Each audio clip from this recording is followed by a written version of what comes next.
So lately, one of the big twirl was moving to Ireland. And while thinking about it and what I want to share today, I realized that through all these times, hard and good times, there's always this principles that help you to keep going. As gym and exercise help you to, unload when you're overstressed, when your mental health is not that good. You can always do a nice workout, go to the gym. And same with spiritual exercises. There's always things that inspire me, make me feel grateful again, and make me face the difficulties that come. And basically, one of those exercises I wanted to share with you today. Now, I have a question for you. Do you guys like working out? Who does workouts? Can I? Okay. All right, that's good. So those who like working out, do you guys know what antagonist and agonist muscles are? Anybody knows that? So basically these are muscles that work against each other. So if you want to curl a biceps, this would be an antagonist muscle that tenses to curl it. And this would be the agonist muscles that relaxes in order for the other muscle to do their work. And they do vice versa when I need to strengthen my hand again. And somehow I found that in Japan's teachings, for me, there's always these things that kind of seem controversial, that on two opposite sides, like antagonist and agonist muscles. And in order to find a balance and to keep going with our life, you kind of need to lean more on this side, but then not forget about the other side. So it's all about the balance. Those who come to closings in Unity House, I always go on about those balances. I'm like, look, you have to be this and this. So basically that would be the exercise for today. And yeah, the one part, our agonist muscle, would be strong will. Everybody like strong-willed people, right? Maybe.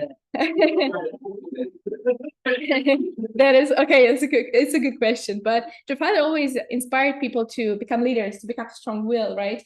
To achieve your goals and to be very defined with your goal setting in life. And it's true that the more challenging the situation is, the more progress you can make. We all like a good challenge because only through challenges we grow.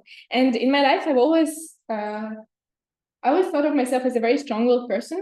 When I was 12, and I came to Dr. Otsuka, he was a national messiah for Russia for a long time. Those who know him, he's the head of, I don't know, actually. He's in Japan. And I came to him and asked for a signature in my diary when I was 12. And he wrote to me, when there is a will, there's a way.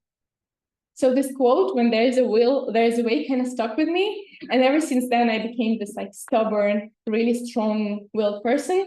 And in my life, when I look back at it, if I thought that something is good for me, if I thought that I want something, I'd always get it. Now, it's not always good, and that would be the other part of our controversy. But yeah, strong will is definitely a good thing to have.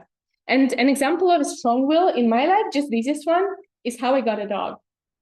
So ever since I was a child, I really wanted a dog. But we were a household with 3 kids, so dog was really not an option. And when COVID hit, I started walking the dogs because a lot of old people, they were locked in their houses and they couldn't walk their dogs. So I walked 2 hours every day from my home to this old lady that lived really far away, but she had a dog that was available to walk it. So I can prove to my parents and I can see, oh, can I take care of a dog? Can I walk it? Do I like being around the dog? The COVID ended and it stopped as well.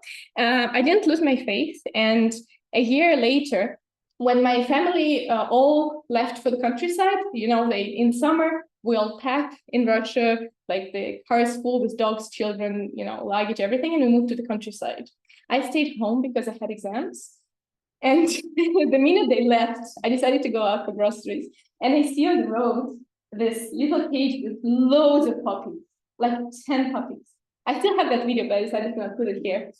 And, I was like, this is it. I have to have a dog. All my family left. I have my exams. I have to go out of the house, but I have to have a dog right now. So I took it. So imagine my mom is driving on the highway with 2 kids and 2 grandparents, my grandparents in the car. And she gets a call from me. It's like, can I have a dog? I found this puppy on the road. I swear I'm going to take care of him. Please, can I take this dog? And she has, it's illegal to talk about driving. So she tries to sort it out. And somehow she says, yes, whatever. I thought she said yes, so I took it. It was a nightmare. It was a nightmare because I was home alone. It was screaming and peeing everywhere. Of course, it turned out to be really, really sick with like, you know, things that dogs have in their stomachs and in their, yeah. So I spent 20,000 to heal her. And yeah, I wasn't so happy about it after all. And I gave it away. Actually, a person showed up and covered all the expenses I spent on her and took the dog. So I thought that's like God giving me a helping hand from this situation I created for myself. So she was gone. In 2 days, it all happened. But a year later, I found a different dog. And it was a huge 1.5-year Dalmatian boy. And if somebody has dogs, they know that the boys, especially of this age, they really have to be trained. He changed a few owners.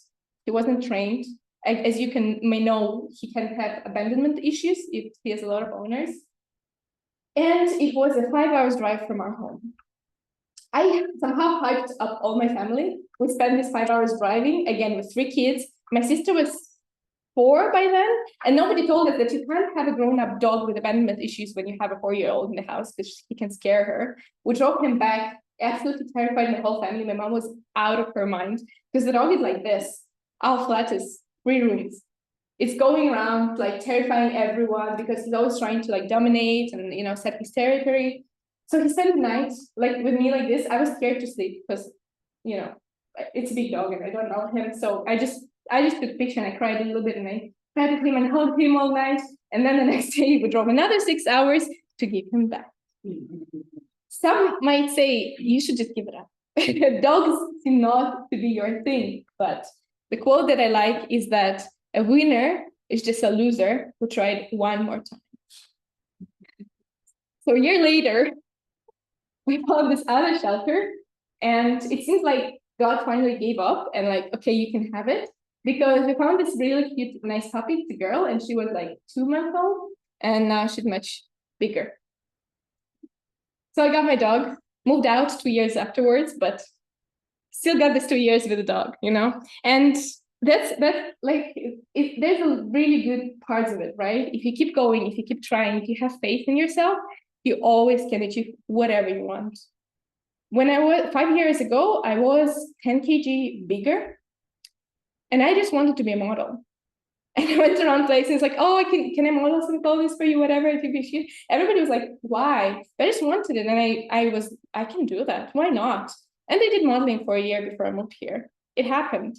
So, like in my life, witnessing, like I can testify that everything that you want can come to me if you're strong-willed, if you keep doing, if you have this perseverance in yourself. And what strong-will always does for us is goal setting. These are actually quotes from Traumatic biography. I like it very much.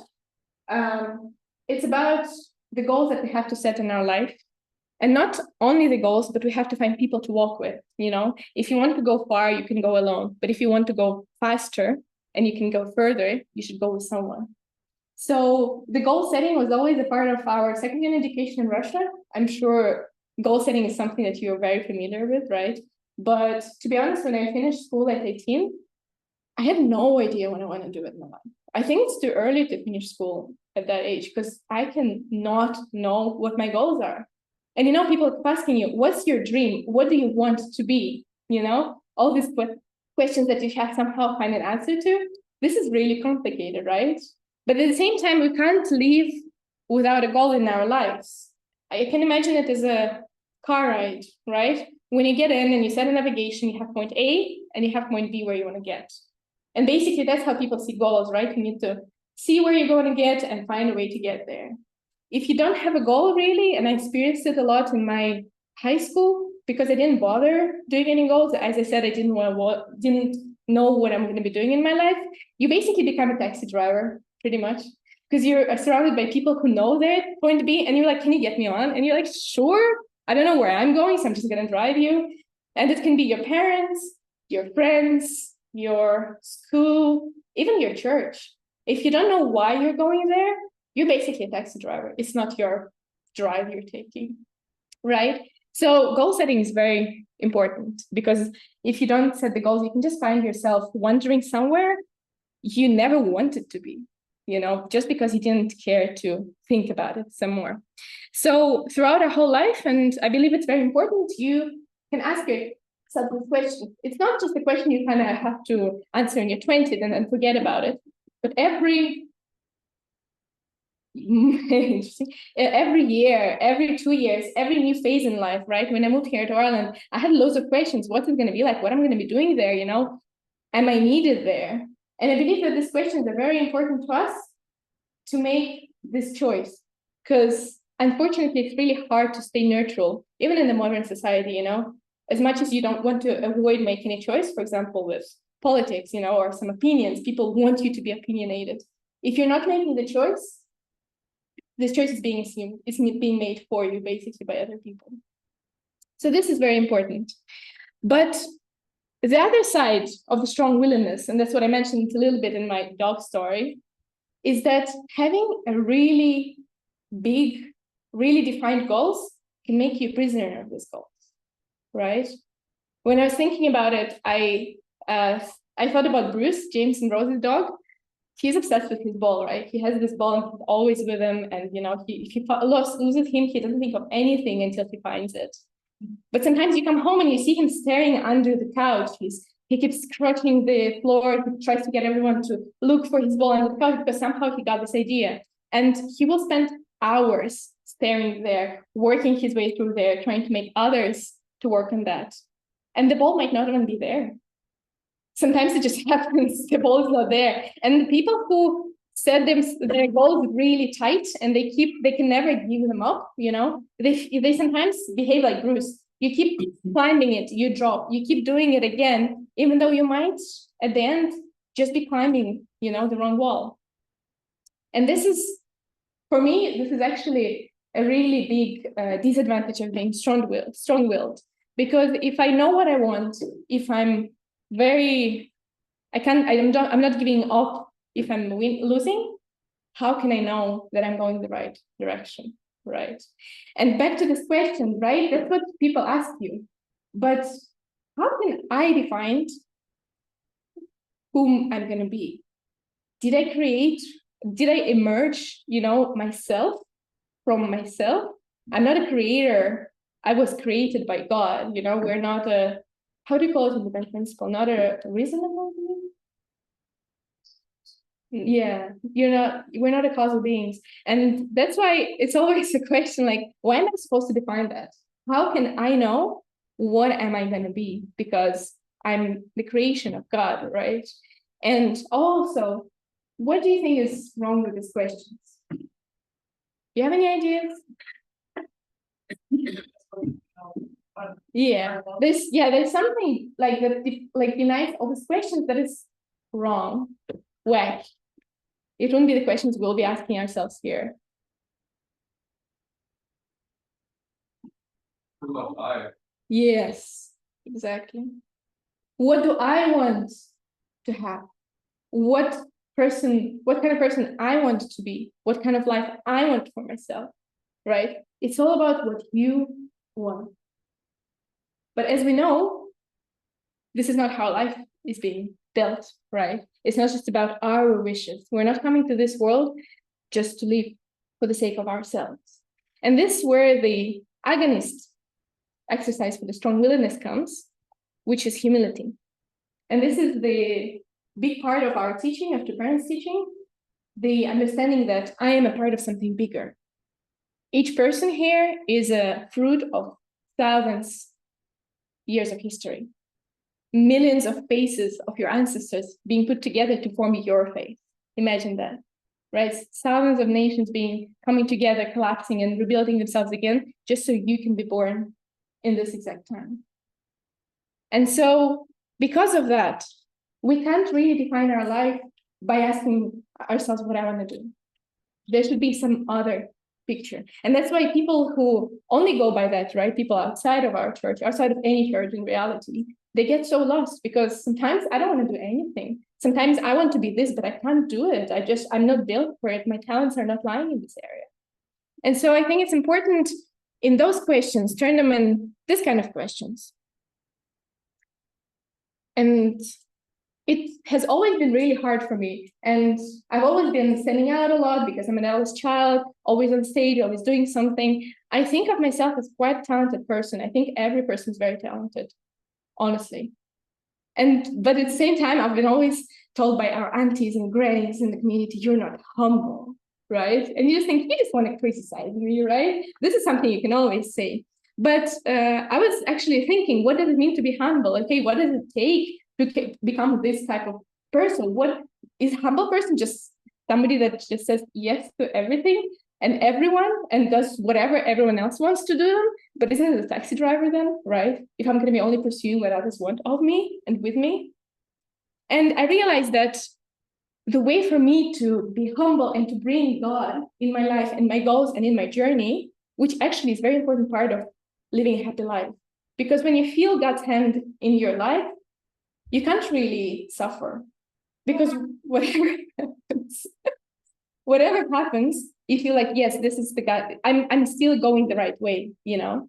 This is something that I wish for everyone to have. And I'm really happy because we have it somehow.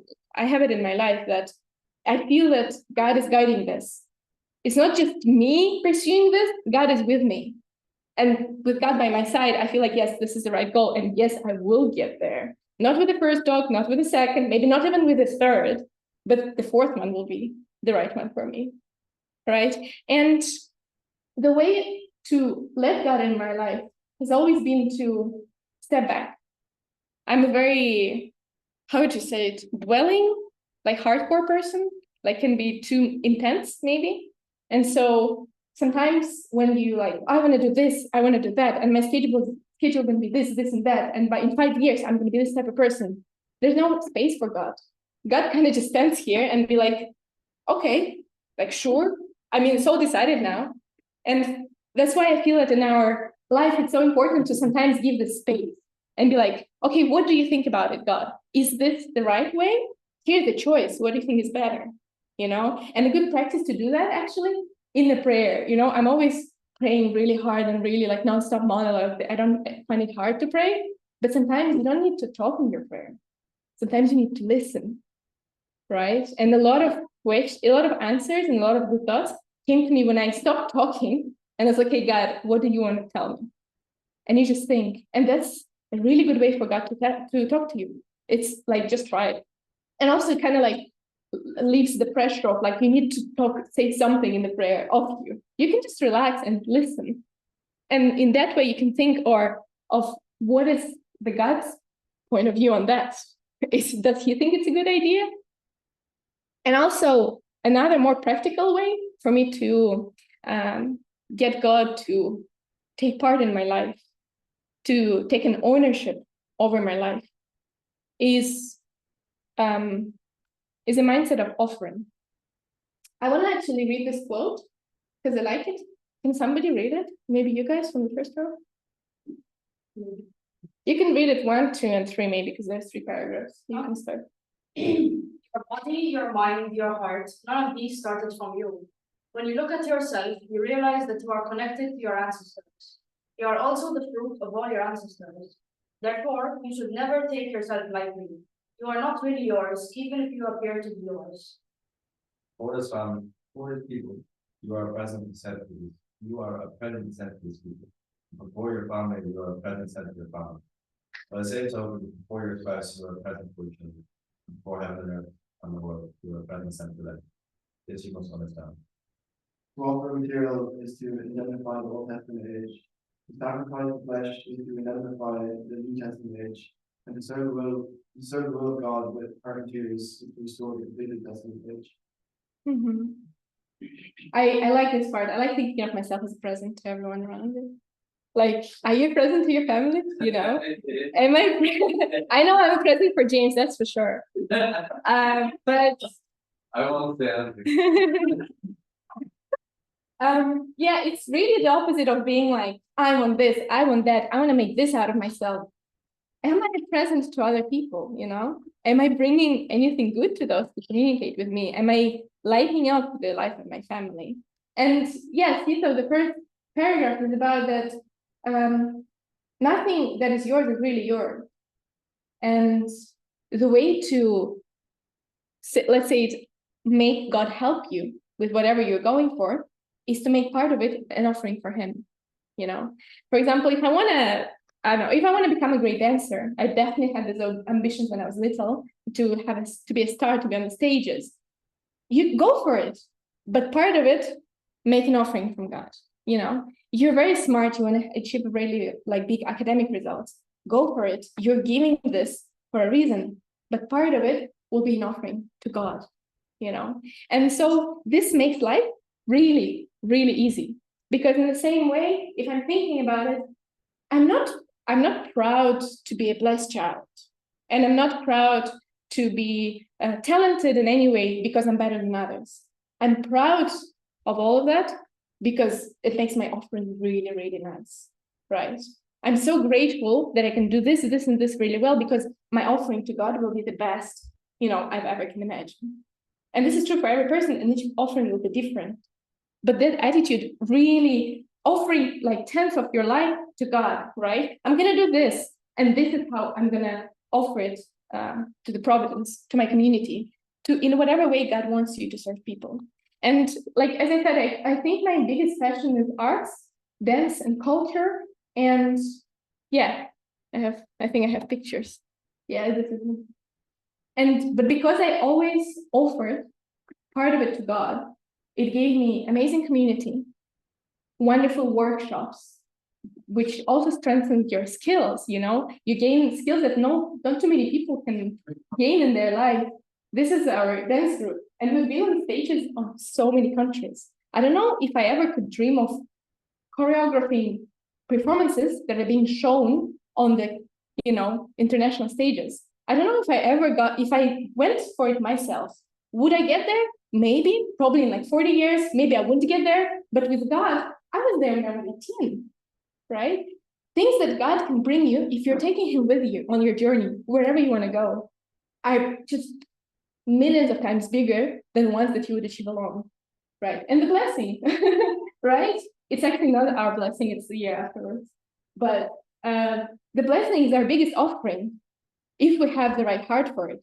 Because you're taking the biggest piece of your life after you're 20, which is family life, and you're saying, God, can you help me choose this person? What person will be better? This is the biggest offering we're making, and it's really important to have that heart in order to make it right, and make it work. This is our witnessing team. We witness a lot around Russia. Those are workshops and service projects. All that is only given to me because in all my pursuits and passions, I always left part for God and let him come in and him say, oh, maybe this is better, or maybe you shouldn't go for it, or this is a better way to do that. And I'm really grateful for that. And if you think about it, it really comes from the question of ownership, right? Owning your own life can be seen as being strong-willed. That's where we started from, right? I have an ownership over my life, so I know what I'm going to do, I know who I'm going to be, and I know which person I want to end up with. But the fall also started from the ownership, right? It was the wrong ownership that people tried to take over something that God has not given them yet, right? They claimed that their desires, their vision is more important than God's. And because this fake ownership is connected to the fall, in our life, we're going a different direction. We're saying, I don't own anything. Everything is given to me when I'm born, and I will leave it all here on the earth when I die. And that's why everything that I have and I will ever own, I'm going to offer to God. That's the way we're restoring it, right? And this is also what, well, yeah, it's same as the concept of tithing, right? You're all familiar with. It all started with us offering 10% of our material income to God, because money is not ours. All material things are given to us, and then we can't take them with us. So part of it, we claim, is this yours, God? I don't own it. I don't want it. And you have a ownership over whether I'm rich or poor, whether I have this money or not. We're offering it to God. But Chupada is saying that now, tithing just material things is in the past, because we have so much more. If you have 10 family members, one family member should be offered on behalf of the entire family member. Think which family member it can be. And what do we have really, apart from money? It's a question to you guys. What do I own as a person apart from my savings, my salary, my pocket money? What is there more to it? Okay, I'm not familiar with this digestion, sorry. Time, right? This is actually the calculations for hiding our time. This is 10% of the year, 10% of the week, and 10% of the day that we have to offer to God, technically, right?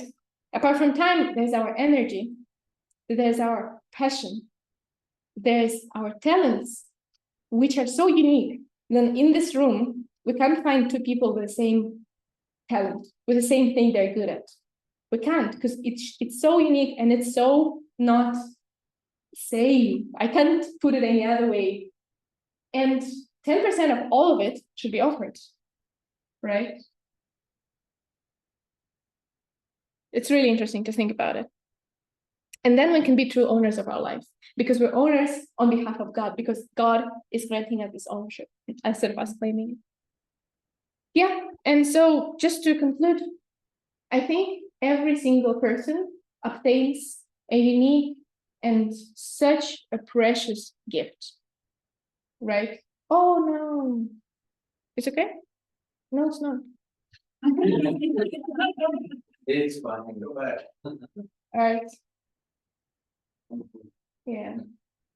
Truly, I really like studying people's behaviors and psychology, because I think, and I understand through studying, that there's no two same people. Every single person is a whole world, it's a whole cosmos. You don't have enough, and life would be not enough to explore it, right?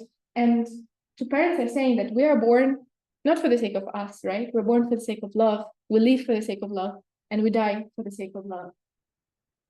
And in order to do that, everything that we're given, everything that we own, everything we consider a really cool thing that we have, we want to offer on God's altar. And this gift can be different, it can be big, it can be small, but in your life, it will allow God to take part in everything that you're doing and to bring you to such heights you can even imagine, goals that you're setting. Always goals that I set for myself are nothing compared to the goals that God offered me. I was like, I can do that, but always it appears that I can. We can do it together. And in terms of tidying the time, I just put together a small, more practical slide. We're all talking about witnessing here, right? I believe that witnessing is the central point of any community. In different forms, in different shapes, in different terms, witnessing is the center of all the spiritual activity of the church, because church cannot exist for its own sake. Churches only exist for the sake of the rest of the people, right? And that is witnessing. And those are just things that I try to put my time towards when I want to hide my time, my energy. Those are different. For example, you can have time to just pray and make spiritual conditions. It's so important, spiritual conditions. And without the help of spiritual world, nothing can happen. There's a bit more time that needed to do youth services, which we'll be doing on our home church Sunday services. We're going to try to come together and organize something nice. First gens are always welcome to come. It just means that we're going to organize it, and we're going to try and make them open for future guests, students who are interested to come in and during the service. Some service projects, we used to be doing some here, and I think we can continue doing that. Community events, all about preparing this welcoming environment for those who want to know God, who want to know more about His love. And DP materials, lectures, and of course, witnessing itself. This is all things that I find myself trying to put my energy and time towards, and I think this is a really good condition to do for our community here. Yeah, so going back to this, our first spiritual exercise, strong will and humility. Let's pray. Dear Heavenly Parents, good afternoon. Today is Sunday, and I'm so grateful, Father, for this first opportunity to speak in front of our community here in Ireland. And I thank you, God, for all the support and all the people that showed up today, and all the love that I felt, and all the joy we can share being here together, Father.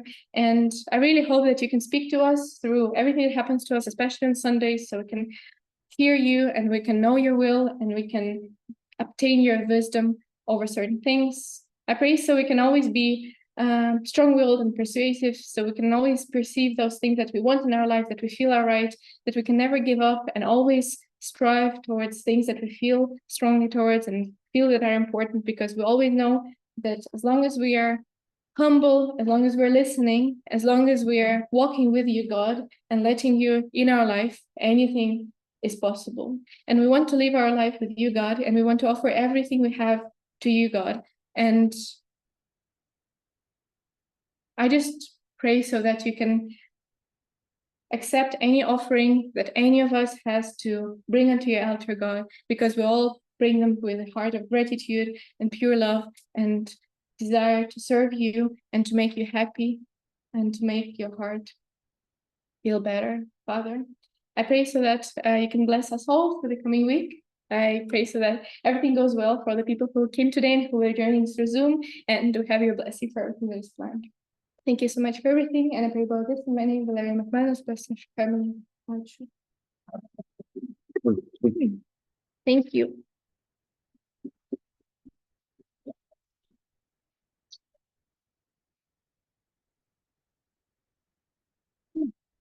Thank you, Valeria. That was very inspiring.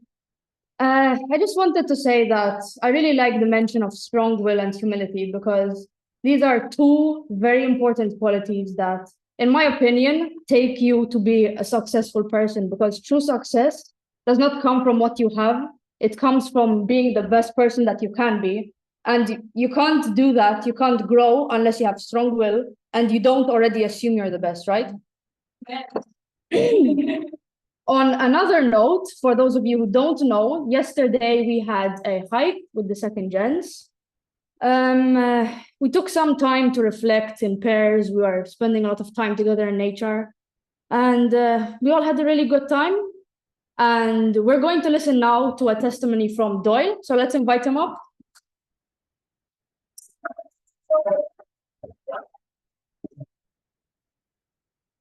Okay, this is not testimony. I'm just gonna give I was just gonna give you a few words about what we're doing over the weekend. So yeah, it was a second gen gathering organized by Samuel and Lisa, and yeah, I think the purpose, like we've done second gen gatherings before, but I think the purpose of this one was to kind of work towards like growing an atmosphere or culture here that can support each other and not just have fun. But like I think in our community it's quite easy to have fun. So yeah, I guess the purpose was to kind of check in on each other, and yeah, as a starting point to kind of supporting each other in this life of faith. So there's some pictures here. We went on a hike and did some pair sharings together in the Wicklow Mountains for a few hours, and had a picnic at the top. So I think it was really nice to be able to connect to the community again after a while. And yeah, we had 2 internationals from Germany, so we had to up the standard. Where are they? Do you want to introduce yourself, actually? Hello, Yeah, come on the front. it's Irish tradition. So Conrad and Ariella.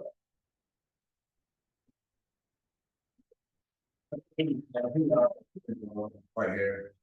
My name is Conrad Kunkel. I'm Lisa's brother.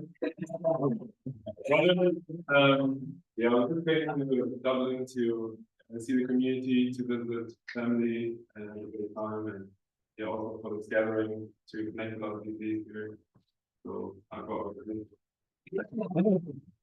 I'm his friend.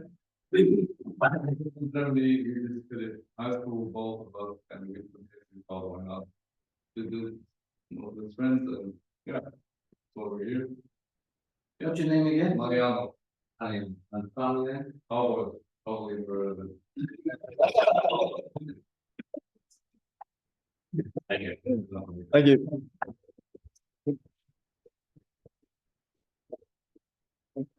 Yeah, so we heard they were coming over for this gathering, so we had to like level it up.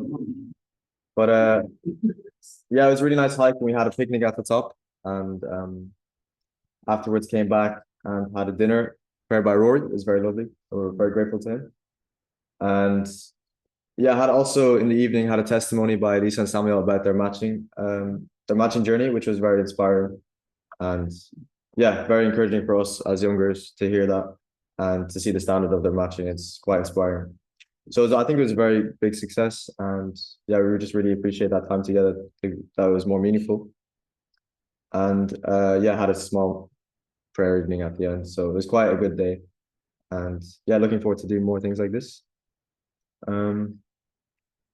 Yeah, thank you.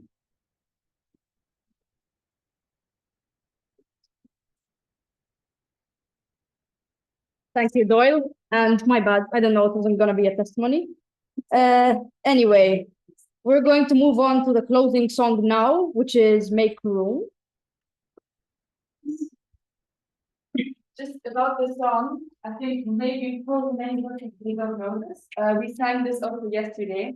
It's actually a Christian song, but it's not too Christian. It's basically about God. So it's about making room and making space in your daily life to really invite God and everything in which you see yourself as an offering. And I think like the second one is very easy to follow. So as soon as you heard one, you can probably just start singing. Let's go. Sorry.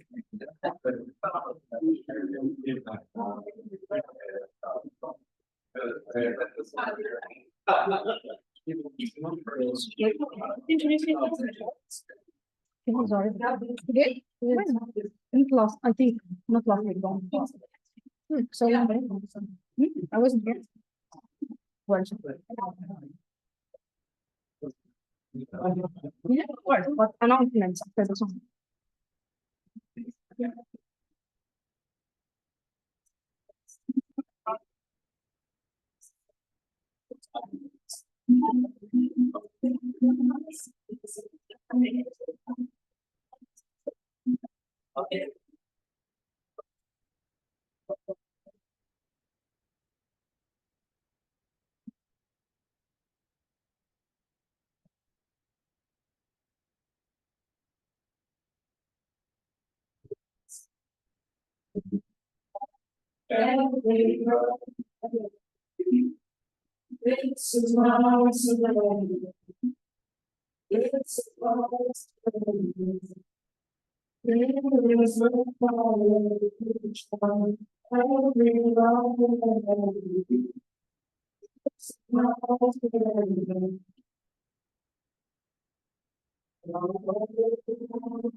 Okay, you can all be seated now. Now we have announcements. Eli, would you like to begin?